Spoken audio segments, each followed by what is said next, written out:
औज़ुबिल्लाहिमिनश्शैतानिर्रजीम बिस्मिल्लाहिर्रहमानिर्रहीम। इस वीडियो में हम आइसोलेटेड की सब टाइप्स रिमूवेबल पोलर एसेंशियल को हम डिस्कस करने वाले हैं।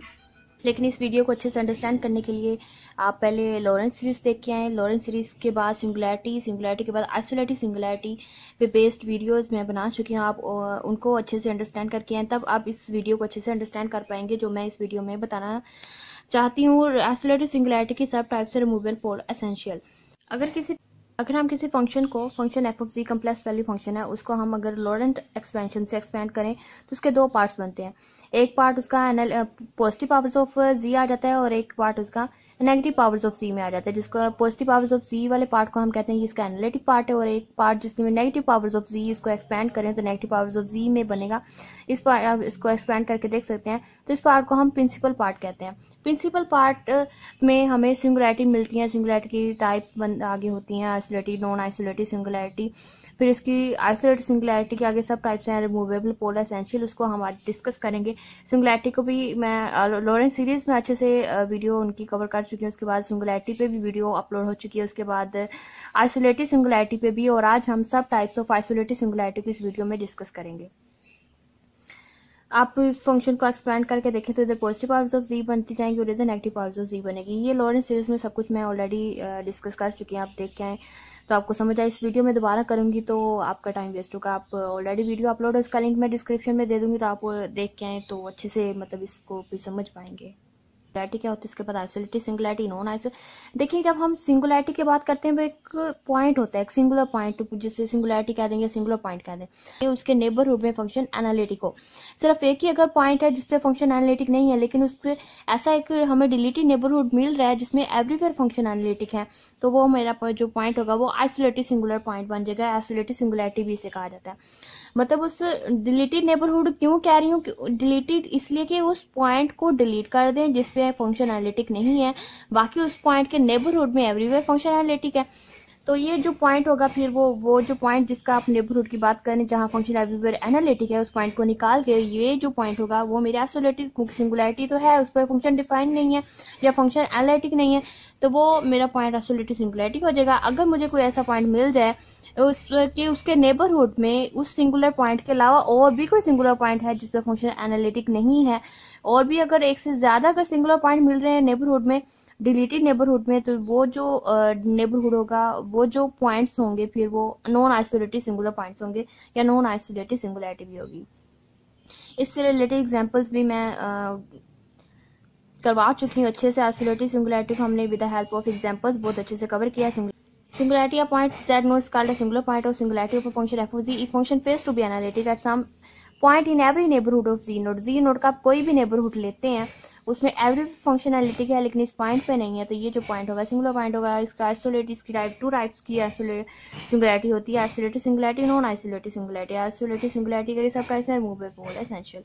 A singular point z naught is said to be isolated if there is at least one deleted neighborhood, at least one, कम से कम एक, ज्यादा भी हो सकता है। एटलीस्ट वन एक ऐसा नेबरहुड, डिलीटेड नेबरहुड मिल रहा है, एग्जिस्ट करता है there throughout which f is analytic, जिसमें फंक्शन एनालिटिक है।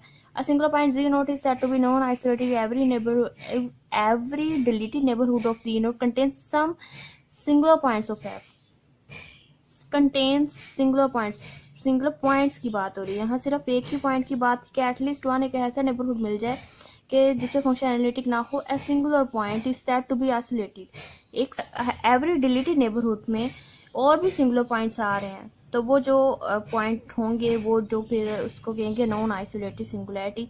If a function is nowhere analytic then we say f of z has no singularity. Function कहीं भी एनालिटिक नहीं है तब भी सिंगुलैरिटी नहीं होती है। अगर फंक्शन एवरीवेयर एनालिटिक है तब भी कोई सिंगुलैरिटी नहीं होती है। आप ये कॉन्सेप्ट आपको एमसीक्यूज में बहुत हेल्प करेंगे। सिंगुलर पॉइंट होगा। फिर आइसोलेटेड सिंगुलैरिटी को हम डिस्कस कर चुके हैं कि एक ही पॉइंट हो, कहीं कोई और पॉइंट ना हो, तो वो आइसोलेटेड सिंगुलर पॉइंट्स हो जाते हैं। सिंगुलैरिटी की जब हम बात करते हैं, जब इसको डिफाइन करते हैं, और भी इसमें मतलब हो सकते हैं, इसमें सिंगुलर पॉइंट्स एक भी हो सकता है, एक से ज्यादा भी हो सकते हैं। फिर इसकी वो टाइप्स बना देते हैं कि अगर एक ही है तो आइसोलेटेड है, एक से ज्यादा सिंगुलर पॉइंट्स आ रहे हैं तो वो नॉन आइसोलेटेड है। मतलब एक भी हो सकते हैं, एक से ज्यादा भी हो सकते हैं। सिंगुलरिटी मतलब बन रही है, कोई ऐसा नेबरहुड मिल रहा है जहाँ पे फंक्शन डिफाइन नहीं है। एक भी पॉइंट हो सकता है, एक से ज्यादा भी हो सकते हैं। जब आइसोलेटेड में क्या करते हैं कि सिर्फ एक ही पॉइंट पे फंक्शन एनालिटिक नहीं है, लेकिन उसके नेबरहुड में अभी भी फंक्शन एनालिटिक है। हमें कोई भी एक ऐसा स्मॉलेस्ट भी नेबरहुड मिल जाता है ना, कोई भी ऐसा छोटे से छोटा भी अगर मैं नेबरहुड लेती हूँ इस पॉइंट का, बड़ा लेते हैं तो उसमें और भी बहुत से सिंगुलर पॉइंट में भी हो जाए, लेकिन स्मॉलेस्ट भी को मुझे कैसा नेबरहुड मिल, कोई स्मॉलेस्ट भी मुझे कोई ऐसा नेबरहुड मिल जाता है ना कि जिससे एवरीवेयर फंक्शन एनालिटिक हो, लेकिन एक ही पॉइंट पे एनालिटिक नहीं है। ये जो मेरा पॉइंट होगा वो फिर आइसोलेट हो जाएगा। आइसोलेटेड सिंगुलरिटी बोलेंगे इस पॉइंट को, आइसोलेटेड सिंगुलर पॉइंट या आइसोलेटेड सिंगुलरिटी बोलेंगे। सिर्फ एक ही पॉइंट पे एनालिटिक ना, एवरीवेयर फंक्शन एनालिटिक है।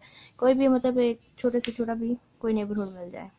इसकी एग्जांपल्स मैंने क्यों बताई थी, f(z) = 1/z, इसके जो सिंगुलर फंक्शन के साइन z के जो जीरोज होंगे वो n पाई होंगे, और इसके हर पॉइंट पे, हर इस सिंगुलर पॉइंट पे मुझे कैसा नेबरहुड मिलता जाएगा कि हाँ एवरीवेयर फंक्शन एनालिटिक होगा लेकिन इस पॉइंट पे नहीं होगा। तो ये मैंने एग्जांपल दी थी आइसोलेटेड सिंगुलरिटी की। नेक्स्ट हम रिमूवेबल आइसोलेटेड सिंगुलरिटी को डिस्कस करते हैं कि हम एक जो सबसे पहले तो वो एक सिंगुलरिटी होगी, उसके बाद रिमूवेबल कब होगी, कब उसको रिमूवेबल बोलेंगे। A point z is equal to z0 is called a removable isolated singular point if principal part of f of z does not exist। अगर ये प्रिंसिपल पार्ट एग्जिस्ट नहीं करता, अगर मतलब क्या क्या आपको फंक्शन दे दिया जाए, उसमें आपको लग भी रहा हो कि ये इसका सिंगुलर पॉइंट है, जिसना ये फंक्शन था, उसके जीरो डिनोमिनेटर 0 रखे हम साइन जी के फंक्शन के जो 0 n पाई है, तो मतलब ये इन पॉइंट पे फंक्शन डिफाइन ही नहीं है, हम इन पॉइंट को सिंगुलर पॉइंट बोल रहे हैं। लेकिन रिमूवेबल कब होंगे, जब हम इस फंक्शन को एक्सपेंड करेंगे by using Laurent expansion. Laurent expansion use करके जब हम सीरीज को एक्सपेंड करते हैं, तो अगर उसमें कोई प्रिंसिपल पार्ट नहीं रहता तो कहीं रिमूव हो जाता है, डिवाइड करने के बाद कुछ प्रिंसिपल पार्ट अगर रिमूव हो जाता है तो फिर ऐसी सिंगुलरिटी को बोलते हैं वो रिमूवेबल सिंगुलरिटी। मतलब फंक्शन में देखने से तो आई थी, बट हम ऐसे फंक्शन को जब रीडिफाइन करते हैं या उसको लॉरेंट सीरीज से एक्सपैंड करते हैं तो उसकी जो सिंगुलरिटी होती है वो रिमूव हो जाती है, तो ऐसी सिंगुलरिटी को हम फिर रिमूवेबल आइसोलेटेड सिंगुलरिटी बोलते हैं। ये हम एग्जांपल जब करेंगे तो आप समझ पाएंगे कि मैं जो अभी कहना चाह रही हूँ वो आप समझ जाएंगे। इसके नेक्स्ट मैंने कुछ नोट्स बनाए हैं कि अगर ये B1 B2 Bn up to Bn ये सारे इसके जीरोज हो जाए, जीरो का मतलब ये कि इसका प्रिंसिपल पार्ट ही खत्म हो जाए। नेक्स्ट पॉइंट है कि लिमिट उसकी z अप्रोचेस टू z0, जो सिंगुलर पॉइंट की अगर हम लिमिट फंक्शन पे लिमिट लें तो वो एग्जिस्ट करे लेकिन फाइनाइट हो। आप सोच रहे होंगे कि एग्जिस्ट करती है तो फाइनाइट ही होगी, लेकिन ऐसा भी नहीं है। रियल एनालिसिस में आपने देखा होगा कि left limit is equal to right limit आ जाए तो हम बोलते हैं लिमिट एग्जिस्ट करती है। लेकिन अगर लेफ्ट लिमिट भी इन्फिनिटी है, राइट लिमिट भी इन्फिनिटी है, left is equal to right तो आ रही है, लेकिन वो इन्फिनिटी ही बेशक क्यों नहीं आ रही, लेकिन हम फिर भी बोलते हैं कि लिमिट एग्जिस्ट करती है। लेकिन वो हम क्या करते हैं कि वो हम बोलते हैं उसे एग्जिस्ट बट इनफाइनाइटली। यहाँ मैंने वर्ड यूज किया एग्जिस्ट भी करे लेकिन वो फाइनाइट भी हो। ये रिमूवेबल आइसोलेटेड सिंगुलरिटी की एक प्रॉपर्टी समझ लें कि लिमिट उस फंक्शन की आप लें z अप्रोचेस टू z0 इस कार्ड जिसको आपने रिमूवेबल आइसोलेटेड सिंगुलर पॉइंट बोलना है, अगर उसकी आप लिमिट लेते हैं फंक्शन की लिमिट, तो वो एग्जिस्ट भी करे लेकिन फाइनाइट भी होनी चाहिए, तब वो रिमूवेबल आइसोलेटेड सिंगुलरिटी बोलेंगे उसको। और in expansion of f z, अगर फंक्शन को आप एक्सपैंड करते हैं, all powers of f z are non negative. Non negative powers अगर से यही बात है जो मैंने फर्स्ट पॉइंट बोला कि प्रिंसिपल पार्ट उसका एग्जिस्ट ना करे, या फिर मैं कह दूं कि जब फंक्शन को एक्सपेंड किया जाता है कि all powers of f of z are जो है वो नॉन नेगेटिव हो जाए, तभी उसका एनालिटिक पार्ट ही बचेगा, उसमें भी फंक्शन को कोई प्रॉब्लम नहीं होगी। और by redefining the function, by function को हम रीडिफाइन करके भी उसकी सिंगुलरिटी को हम रिमूव कर सकते हैं। ये एग्जांपल्स करते हैं, एग्जांपल से आप इन पॉइंट्स को अच्छे से अंडरस्टैंड कर पाएंगे।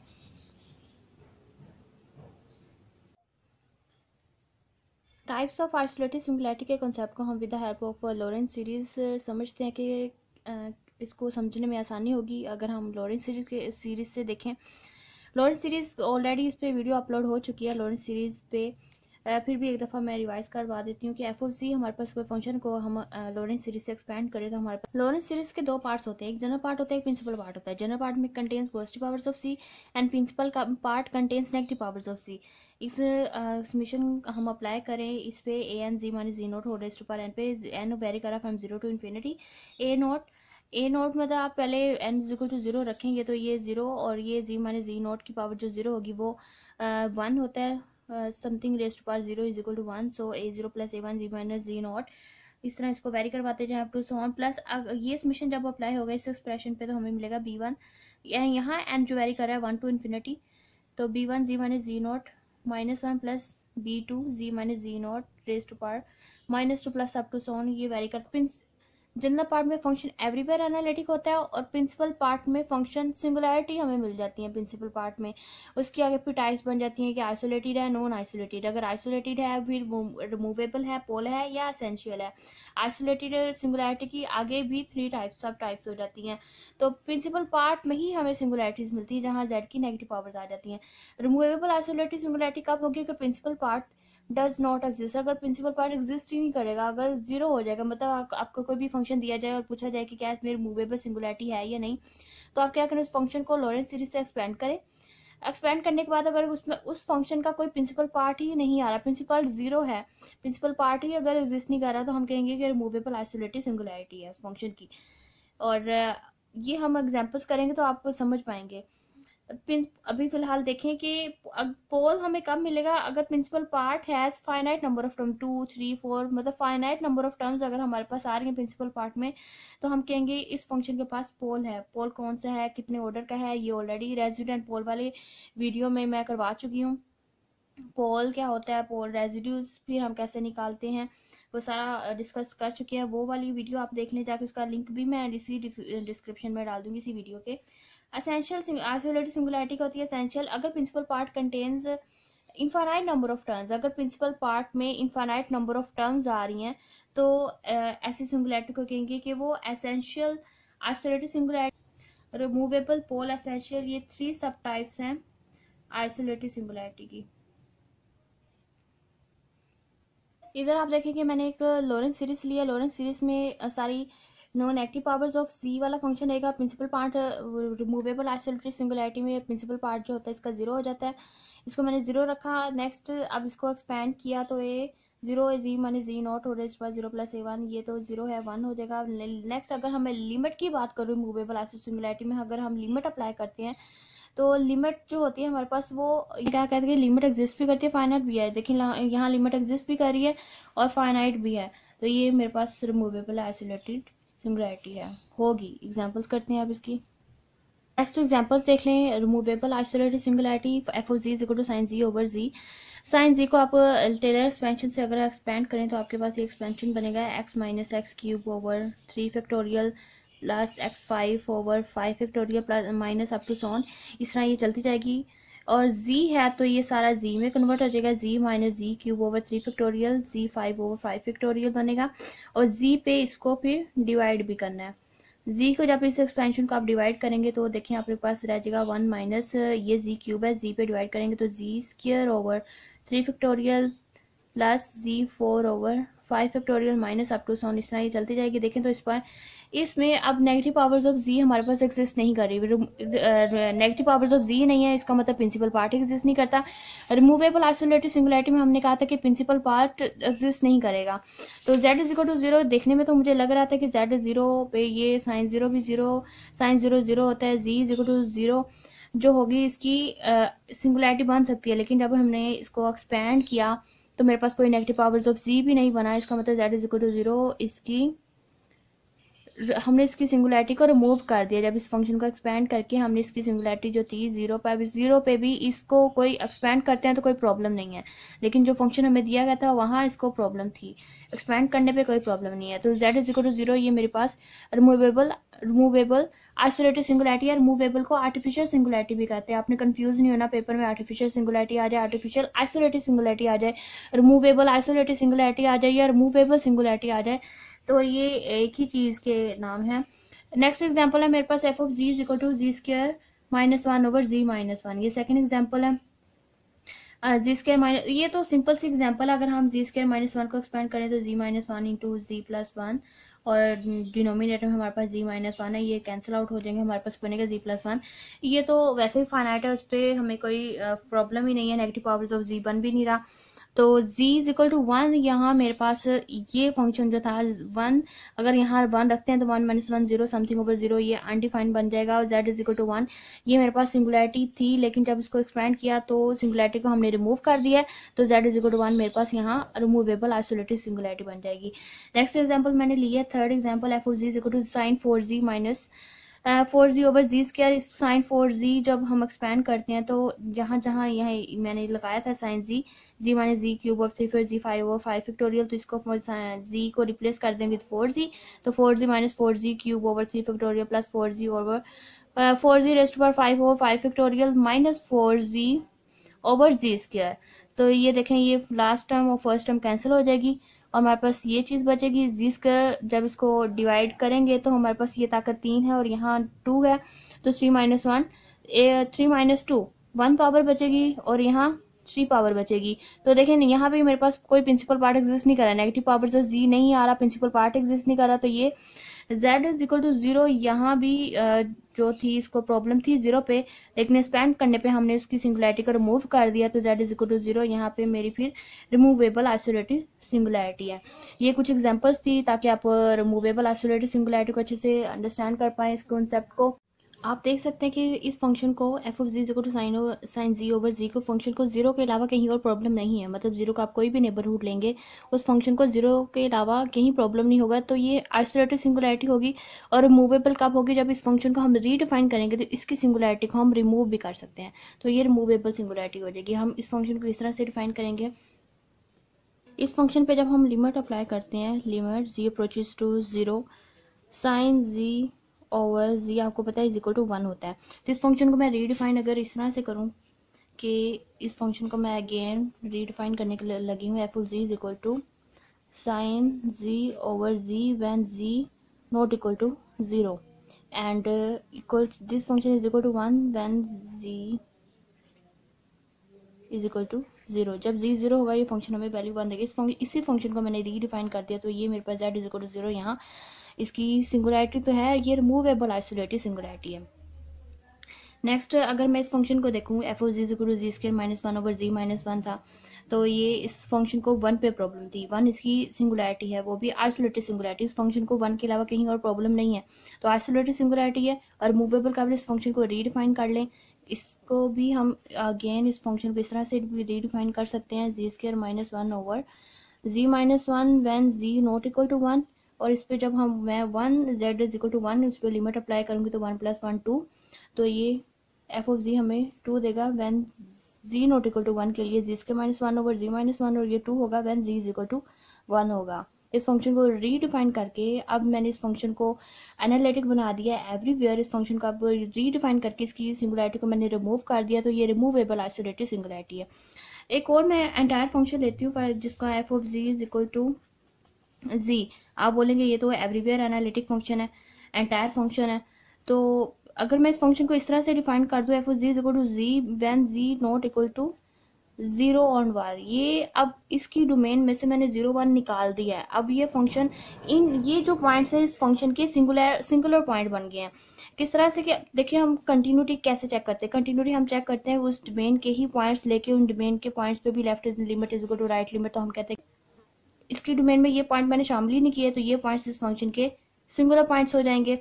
इस फंक्शन को मैं रीडिफाइन कर सकती हूँ। ये इस पॉइंट इस फंक्शन के अब सिंगुलर पॉइंट्स, इसको रीडिफाइन इस तरह से करना है कि f of z is equal to z when z not equal to 0 और 1, तो फंक्शन हमारे पास f of z is equal to z होगा। और अगर मैं यहाँ इसकी लिमिट लूँ लिमिट जी अप्रोचेस टू 0, तो जी हमें वैल्यू देगा 0, इसकी वैल्यू होगी 0 when z is equal to 0, और जी इज इक्वल टू 1 के लिए इसकी वैल्यू होगी 1। इस फंक्शन को मैंने रीडिफाइन कर दिया। अब ये एवरीवेयर एनालिटिक है और इसके जो पॉइंट्स सिंगुलर पॉइंट्स थे उनके लिए भी मैंने इसको डिफाइन कर दिया है। किस तरह के? z इज इक्वल टू 0 पे ये 0 है, z इज इक्वल टू 1 के लिए फंक्शन हमें वैल्यू 1 देगा, नॉट इक्वल 0 और 1 के लिए हमें वैल्यू z देगा। तो ये अब इस फंक्शन को कहीं भी प्रॉब्लम नहीं, जो पॉइंट्स के डोमेन में शामिल नहीं थे मैंने उसको भी डिफाइन कर दिया, इस तरह से डिफाइन कर दिया। तो अब ये फंक्शन एवरीवेयर एनालिटिक हो गया। ये एंटायर रिमूव कर सकते हैं रीडिफाइन करके फंक्शन को, उसको ये एक्सपैंड करके, जिस तरह से लॉरेंस सीरीज से हम एक्सपैंड करते रहे फंक्शन को डिफाइन करते रहे, अगर उसकी सिंगुलैरिटी को हम रिमूव कर सकते हैं तो वो जो सिंगुलैरिटी होगी वो रिमूवेबल आइसोलेटेड सिंगुलैरिटी होगी। फंक्शन को या तो रीडिफाइन करके आप सिंगुलैरिटी को रिमूव कर दें, फंक्शन को एक्सपैंड करके आप अगर सारी पावर जो एफ ऑफ जी की नॉन नेगेटिव आ रही हैं तब वो रिमूवेबल सिंगुलैरिटी, और अगर हम लिमिट अप्लाई करते हैं वो भी एग्जिस्ट एंड फाइनाइट हो, वो 0 भी आ सकती है, एग्जिस्ट करती है और फाइनाइट भी हो, तो ये रिमूवेबल आइसोलेटेड सिंगुलरिटी हो जाती है। और वैसे आप फंक्शन को देख के ही आप बता सकते हैं अगर उसका प्रिंसिपल पार्ट एग्जिस्ट नहीं करता, नेगेटिव पावर्स ऑफ जी आ ही नहीं रही, तो आपको के टाइप्स ऑफ आइसोलेटेड सिंगुलरिटी को हम डिस्कस कर रहे हैं तो इसको भी थोड़ा सा डिस्कस कर लेते हैं साथ में। लेकिन डिटेल में अगर आप देखना चाहें तो आप उसका लिंक डिस्क्रिप्शन में अवेलेबल होगा, वहां से देख सकते हैं। तो सबसे पहले हम देखते हैं कि पोल कब होगा, फिर उसको हम एग्जांपल्स से अंडरस्टैंड करते हैं। If there are finite number of terms in principal part of c, ये प्रिंसिपल पार्ट का ही हम जिक्र कर रहे हैं बार बार। पोल है, रिमूवेबल है, एसेंशियल है, प्रिंसिपल पार्ट में ही क्योंकि सिंगुलरिटीज आती हैं। एनालिटिक पार्ट में सिंगुलरिटीज नहीं होती, एवरीवेयर एनालिटिक होता है, प्रिंसिपल पार्ट में ही हमें सिंगुलरिटी मिलती है। जब फाइनाइट नंबर ऑफ टर्म्स आ जाएं तो पोल होगा, अगर इनफाइनाइट नंबर ऑफ टर्म्स आ जाएं प्रिंसिपल पार्ट की तो हम उसे कहते हैं एसेंशियल सिंगुलरिटी। और देखते हैं आप पोल क्या होते हैं। If there are finite number of terms in principal part of f of z then z is equal to z not is called a pole. अगर फाइनाइट नंबर ऑफ टर्म्स आ रही हैं प्रिंसिपल पार्ट में क्या होता है कि negative power of z आ जाता है, तो उसे हम कहते हैं कि वो प्रिंसिपल पार्ट का हिस्सा है। तो फाइनाइट नंबर ऑफ टर्म्स अगर आ रही हैं तो वो जो सिंगुलरिटी होगी वो पोल हम उसे कहेंगे। और ये टर्म्स जो होती हैं ये प्रिंसिपल पार्ट की सारी टर्म्स, अगर एम जितने पोल, ये इसका क्या मतलब है इस लॉरेंस सीरीज से देखते हैं। बीएम का मतलब यही था कि अगर मेरे पास ये टर्म रह जाए बाकी नेक्स्ट सारी टर्म्स इसकी जीरो हो जाती हैं तो इसे कहेंगे पोल ऑफ ऑर्डर 1 है, क्योंकि प्रिंसिपल पार्ट में सिर्फ एक ही टर्म है। अगर ये 2 टर्म्स आ जाए नेक्स्ट सारी टर्म्स इसकी जीरो हो जाए तो इसे कहेंगे पोल ऑफ ऑर्डर 2 है। अगर 3 टर्म्स आ जाए नेक्स्ट 3 से ऑनवर्ड सारी टर्म्स जीरो हो रही हैं, फर्स्ट 3 टर्म्स आ रही हैं प्रिंसिपल पार्ट की, तो हम कहेंगे इसे पोल ऑफ ऑर्डर 3 है। यहाँ पोल ऑफ ऑर्डर की बात हो रही थी। वैसे मैंने जो वीडियो पोल एंड रेजिड्यू पे बनाई है उसमें पोल और order of pole with examples के साथ बहुत अच्छा मतलब डिफाइन किया था। यहाँ प्रिंसिपल पार्ट की टर्म्स में की रिस्पेक्ट में बता रही हूँ कि पोल ऑफ ऑर्डर क्या था, वहाँ लिमिट लेके मैंने बताया था कि पोल ऑफ ऑर्डर कैसे निकालते हैं बाय यूजिंग लिमिट कॉन्सेप्ट। अगर किसी पोल का ऑर्डर 1 है तो हम इसे कहते हैं कि वो सिंपल पोल है। Pole of order 1 is called a simple pole. Number of terms in principal part is called the pole of order. अगर पोल हमने वैसे लॉरेंस सीरीज से भी नहीं निकालना, अगर हम लिमिट का यूज करते हुए पोल निकालना चाह रहे तो कि लिमिट की मैं बात करूं तो लिमिट क्या होता है, z approaches to z naught f of c. अगर वो लिमिट एग्जिस्ट भी करती है और इनफाइनाइट है देन हम कहेंगे कि वो इस फंक्शन के पास पोल है। और पोल का ऑर्डर क्या आता है, जो जिस पे फंक्शन को प्रॉब्लम हो रही होती है उसी से हम मल्टीप्लाई करके तो फंक्शन की जो सिंगुलरिटी होती है उसे रिमूव कर देते हैं। z approaches to 0 z minus z naught और raise to power m f of z, और m is called the pole of order. Pole of order is called m. और m जो होता है m belongs to set of natural numbers. Besides that इस तरह से होता है कि limit z approaches to 0 z minus z naught और raise to power m f of z, और इसकी लिमिट जो होती है एग्जिस्ट भी करती है, फाइनाइट भी होती है, बट नॉन जीरो होती है। जीरो होगी तो वो रिमूवेबल में चला जाएगा, क्योंकि रिमूवेबल सिंगुलरिटी में हमने बोला था लिमिट एग्जिस्ट करती है, फाइनाइट होती है। यहाँ भी पोल में भी लिमिट एग्जिस्ट करती है, फाइनाइट होती है, बट नॉन जीरो होती है जीरो के अलावा, क्योंकि अगर वो जीरो आ जाती है तो वो रिमूवेबल में चली जाती है। अब देखिए तो मैंने यहाँ कहा कि लिमिट एग्जिस्ट भी करती है और इनफाइनाइट भी है। लिमिट एग्जिस्ट बट इनफाइनाइटली, ये भी होता है कि लिमिट लेफ्ट लिमिट भी इनफाइनाइट आ रही है, राइट लिमिट भी इनफाइनाइट आ रही है। हम कहते हैं कि लिमिट एग्जिस्ट करती है बट इनफाइनाइटली है। एग्जांपल्स देखें आप, point z not is called a pole of f of z if limit, अगर उसकी limit z approaches to z naught infinity आ रही है हम कहते हैं कि लिमिट, अब ये जो जी नोट है इसको कहेंगे कि वो पोल है।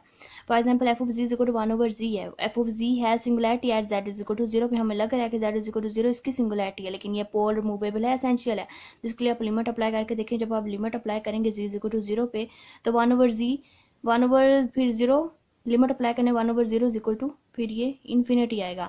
लिमिट एग्जिस्ट भी करती होगी और ये इनफाइनाइट भी होगी, तो ये जो होगा हमारे पास सिंगुलर पॉइंट वो पोल कहेंगे उसे। यहाँ जो सिंगुलर पॉइंट है इसकी यहाँ जो क्या लिखें डिग्री है वो 1 है, इस वजह से ये पोल ऑफ ऑर्डर 1 है। डिटेल में मैंने अलहदा से वीडियो बनाई तो डिटेल में बताया गया, विद बहुत एग्जांपल्स भी दिए, तो आप उसको देखेंगे तो ज्यादा अच्छे से आप अंडरस्टैंड कर पाएंगे। एग्जांपल ऑफ पोल देखें, f of z is equal to sine z over z square है, तो जी मुझे जी 0 जो मुझे लग रहा है यहाँ पे जी इज इक्वल टू 0 इसका पोल होगा। Z is equal to 0 is the pole, और ये ऊपर 1 तो 2 माइनस 1 इज इक्वल टू 1, तो ये pole of order that is equal to 0 pole तो है, लेकिन ये पोल ऑफ ऑर्डर 1 है। और अगर इसको मैं फंक्शन को देखूँ कि ई रेस्ट बार जी ओवर जी क्यूब है, इसको ई रेस्ट बार जी को आप अगर एक्सपेंड भी करते हैं 1 over z cube into 1 plus z square over 2 factorial plus up to so on, और जी स्क्वायर को जब जी क्यूब को जब अंदर डिवाइड करेंगे तो 1 over z cube plus 1 over z square plus 1 over z into 2 factorial plus up to so on इस तरह चलता जाएगा। और देखें कि यहाँ वैसे भी ये जी क्यूब, अगर नेक्स्ट भी हम एक टर्म लिखना चाहूँ तो ये आएगी जी, यहाँ भी बनेगा z cube over 3 factorial plus up to so on, z cube से जी क्यूब कैंसिल, तो यहाँ से ये नेगेटिव पावर्स ऑफ जी, ये प्रिंसिपल पार्ट खत्म हो जाता है। नेक्स्ट इसका एनालिटिक पार्ट स्टार्ट हो जाएगा, तो 1/3 factorial plus up to so on. यहाँ पे अब 3, अब मुझे यहाँ टर्म्स ऐसी मिल रही हैं जो प्रिंसिपल पार्ट में 3 टर्म्स आ रही हैं, तो ये पोल ऑफ ऑर्डर 3 बनेगा। z इज इक्वल टू 0, यहाँ पोल तो है क्योंकि 0 पे ही इसको फंक्शन को प्रॉब्लम, ऊपर नोमिनेटर में तो 0 को कोई मतलब z is equal to 0 nominator को कोई प्रॉब्लम नहीं है, लेकिन डिनोमिनेटर में z इज इक्वल टू 0 पे इसको प्रॉब्लम है। और यहाँ भी इसकी डिग्री 3 है, तो ये पोल ऑफ ऑर्डर 3 था। यहाँ से भी हम देख के बता सकते हैं, अगर ऊपर भी 0 नीचे भी 0 बन रहा है तो हम इसको, इसकी यहाँ डिग्री p है, ऊपर डिग्री q है, तो p माइनस क्यू जो फंक्शन की फिर पोल ऑर्डर बनेगा, पोल ऑफ ऑर्डर बनेगा एफ ऑफ जी का। लेकिन अगर नीचे ही प्रॉब्लम है, ऊपर फंक्शन की जो उस ऊपर कोई प्रॉब्लम नहीं है, तो पोल ऑफ ऑर्डर फिर इसका 3, जितनी डिग्री नीचे होगी उतना ही ऑर्डर पोल का ऑर्डर बनेगा। लेकिन यहाँ पे वैसे भी अगर प्रिंसिपल पार्ट में भी देखें तो 3 ही टर्म्स हमें नेगेटिव पावर्स ऑफ जी 3 ही टर्म्स ऐसी मिली हैं प्रिंसिपल पार्ट में, तो ये z is equal to 0 pole है, और कितने ऑर्डर का है, 3 ऑर्डर का पोल है, पोल ऑफ ऑर्डर 3 से बोलेंगे। या लॉरेंस सीरीज से एक्सपेंड करके देख लें, प्रिंसिपल पार्ट की जितनी टर्म्स होंगी उतना पोल का ऑर्डर होगा। या फिर इस तरह से आप फंक्शन को देखते ही बता सकते हैं कि जितनी नीचे डिग्री है ऊपर जितनी डिग्री है, तो दोनों को माइनस करें, p माइनस क्यू करके भी आप पोल का ऑर्डर निकाल सकते हैं। उनको हम रिमूव नहीं कर सकते, ये रिमूवेबल नहीं है, तो ये पोल बनेगा। और finite terms in principal part आ रहा है, ये पोल की कैटेगरी में जाएगा। F of z is equal to z square over z square plus 1 z plus 2 whole raised to power 4 है, तो हम जिसके डिनोमिनेटर पार्ट को इक्वल टू, पोल निकालना बहुत आसान है, बस जो अगर रैशनल फंक्शन है उसके डिनोमिनेटर को इक्वल टू 0 रख के आप उसके उस फंक्शन की इजीली पोल्स निकाल सकते हैं। इसको मैं इक्वल टू 0 रखती हूँ, g square plus 1 into g plus 2 whole raised to power 4 को आप 0 रखें, तो g square plus 1 is equal to 0 and g plus 2 whole raised to power 4 is equal to 0, तो g is equal to plus minus iota and g is equal to -2। ये इसके poles बनेंगे, यहाँ poles हैं 3 पोल्स बनेंगे, हमें plus iota minus iota and -2 इसके 3 poles निकलते हैं। और प्लस, अब ये पोल्स तो हैं, तो फिर क्वेश्चन आता है कि इन पोल्स का ऑर्डर क्या है, तो प्लस माइनस आयोटा जो है ये पोल ऑफ ऑर्डर 2 बनेगा, और ये -2 जो है ये पोल ऑफ ऑर्डर 4 बनता है। यहाँ पे पोल क्या होता है, उसके फ्रैक्शनल फंक्शन है, उसके डिनोमिनेटर को इज इक्वल टू 0 रख के आप पोल से निकाल लें। पोल का ऑर्डर कैसे निकालना है वो भी मैंने बताया आपको। नेक्स्ट हमारे पास आ जाती है एसेंशियल आइसोलेटेड सिंगुलैरिटी, जो रिमूवेबल नहीं होती, पोल नहीं होती, उस आइसोलेटेड सिंगुलैरिटी को बोलते हैं कि वो एसेंशियल है। अब रिमूवेबल और पोल में हमने थोड़ा याद करें तो मैंने क्या बोला था, limit exist and finite, limit exist and infinite हो तो पोल, लिमिट एग्जिस्ट एंड फाइनाइट तो रिमूवेबल। और एसेंशियल में क्या होगा कि लिमिट एग्जिस्ट ही नहीं करेगी। लिमिट एग्जिस्ट किस तरह नहीं करेगी, if there are infinite number of terms, अगर फाइनाइट आती हैं तो वो पोल में जाता है, अगर no terms in principal part तो रिमूवेबल में जाता है, अगर इनफाइनाइट नंबर ऑफ टर्म्स आ जाए इन प्रिंसिपल पार्ट में तो वो आइसोलेटेड सिंगुलैरिटी, वो एसेंशियल की कैटेगरी में आ जाएगा। Then z is equal to z not is called essential isolated singularity if there are infinite number of terms in principal part of f of g. अगर मैं लिमिट की बात करूं कि एसेंशियल आइसोलेटेड सिंगुलैरिटी हम कैसे बाय यूजिंग लिमिट कॉन्सेप्ट हम कैसे बता सकते हैं कि उसकी जो लिमिट होगी वो डजंट एग्जिस्ट करेगी। अब लिमिट एग्जिस्ट नहीं करती, इसका क्या मतलब, देखिए कि हम अगर रियल लाइन की बात करें तो हम लेफ्ट लिमिट निकालते हैं उस पॉइंट की, राइट लिमिट निकालते हैं तो हम कहते हैं कि फंक्शन कंटिन्यूस है या फंक्शन की लिमिट एग्जिस्ट करती है। लेकिन प्लेन में अगर हम बात करें तो इस प्लेन को एक पॉइंट तक पहुंचने के इनफाइनाइट वेज होते हैं, वो लिमिट इधर से भी कोई पाथ लेके हम इस पॉइंट को अप्रोच कर सकते हैं, इधर से भी अप्रोच कर सकते हैं, इधर से भी अप्रोच कर, इस पॉइंट को अप्रोच करने के इनफाइनाइट वेज हैं, इनफाइनाइट पाथ्स हैं इस कर्व को, इस पॉइंट को अप्रोच करने के। तो हम कम्प्लेक्स प्लेन में कहीं से भी किसी भी पॉइंट की कर्व लेके, कर्व की इक्वेशन लेके इस पॉइंट को अप्रोच कर सकते हैं। तो इसमें लेफ्ट और राइट नहीं होती, इनफाइनाइट वेज होते हैं। इनफाइनाइट डिफरेंट पास इन पॉइंट को अप्रोच कर सकते हैं, जिसके लिए अगर हर बार इसकी लिमिट यहाँ L1 है, यहाँ L2 है, हर बार लिमिट डिफरेंट आएगी, लिमिट एग्जिस्ट ही नहीं करती। और नेक्स्ट होती है कि limit point of zeros is essential singularity. Zeros क्या होता है, फंक्शन के जीरोज क्या होते हैं, फंक्शन जिन पॉइंट्स पे फंक्शन वैल्यू 0 देगा उन पॉइंट्स को हम कहते हैं कि फंक्शन के जीरोज हैं।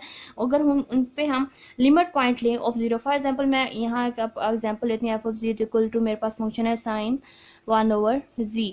तो इस फंक्शन के मैं अगर सिंगुलर पॉइंट निकालूँ तो sine 1/z is equal to 0। Function के जो जीरोज होंगे 1/z is equal to n pi पे फंक्शन के जीरोज होते हैं और z is equal to 1/n pi. 1/n pi जो है इस फंक्शन के जीरोज हैं। अब फंक्शन के जीरोज में अगर मैं लिमिट पॉइंट लूँ, जो हम लिमिट पॉइंट लेते हैं यहाँ पे, फिर जिस तरह ये पूरी एक सीक्वेंस बन जाएगी। z is equal to 1/n pi जो होगा where n belongs to set of integers जो है, ये एक पूरी सीक्वेंस में, सीक्वेंस के लिए हम जो लिमिट लेते हैं वो इन्फिनिटी लेते हैं। तो limit z approaches to infinity 1/n pi पे अगर लिमिट लगाएं तो 1/infinity इज इक्वल टू 0। तो z इज 0। वैसे भी मैंने बताया, आपको पता होगा कि z इज इक्वल टू 0 इसका सिंगुलर पॉइंट है। अगर मैं इस फंक्शन के जीरो से निकाल के जीरोस पे लिमिट अप्लाई करती हूँ, वहां से भी पता चल रहा है कि इस फंक्शन के जो इसकी एसेंशियल आइसोलेटेड सिंगुलैरिटी है। वैसे भी पता था, मैंने लिमिट फंक्शन के जीरो से निकाल के वहां पे भी लिमिट लगा के बता दिया कि फंक्शन के जो एसेंशियल आइसोलेटेड सिंगुलैरिटी है वो 0 है। इस फंक्शन की एसेंशियल आइसोलेटेड सिंगुलैरिटी जो है वो 0 है। और एसेंशियल आइसोलेटेड सिंगुलैरिटी कब होती है? जब प्रिंसिपल पार्ट में इनफाइनाइट नंबर ऑफ टर्म्स आ रही हैं, तो हम उस ऐसी सिंगुलैरिटी को कहते हैं कि वो एसेंशियल आइसोलेटेड सिंगुलैरिटी है। और इसकी लिमिट एग्जिस्ट नहीं करती। वो फंक्शन के जीरो से निकाल के लिमिट अप्लाई करके भी हम एसेंशियल आइसोलेटेड सिंगुलैरिटी निकाल सकते हैं। कुछ मैंने एग्जांपल्स लिए हैं एसेंशियल सिंगुलैरिटी की। f of z equal to e raised to power 1/z। आप इसके लोरेंट मतलब इस फंक्शन को आप एक्सपैंड करते हैं तो 1 + 1/z + 1/z स्क्वायर 2 फैक्टोरियल। तो इनफाइनाइट नंबर ऑफ टर्म्स आ रही है इन principal part contains negative powers of z। तो ये सारी इसकी इनफाइनाइट नंबर ऑफ टर्म्स आ रही हैं। तो z इज इक्वल टू 0 जो होगी वो इसकी एसेंशियल आइसोलेटेड सिंगुलैरिटी होगी। इस फंक्शन को भी मैं बता चुकी हूँ, z इज इक्वल टू 0 इसकी एसेंशियल आइसोलेटेड सिंगुलैरिटी है। f of z equal to z 1/z sin 1/z।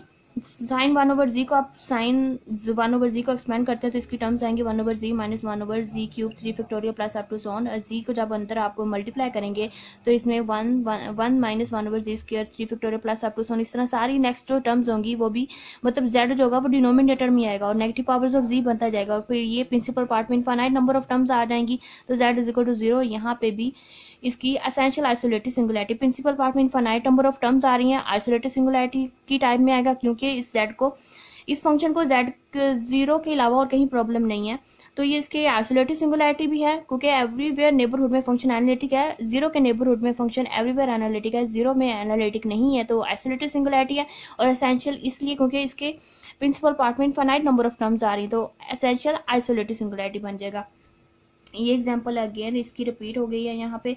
f of z equal to sine 1/1 - z को भी एक्सपेंड करें तो इसके डिनोमिनेटर में इनफाइनाइट नंबर ऑफ मतलब ये प्रिंसिपल पार्ट में इनफाइनाइट नंबर ऑफ टर्म्स आता जाएगा।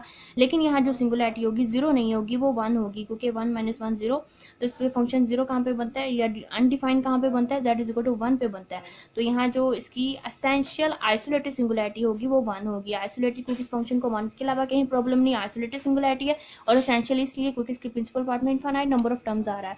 तो ये एसेंशियल आइसोलेटेड सिंगुलैरिटी, ये कुछ मेरी मेहनत कोशिश थी टाइप्स ऑफ आइसोलेटेड सिंगुलैरिटी को डिफाइन करने की। आई होप आपको अच्छे से समझ आई होगी। So like and share with your friends. Thank you.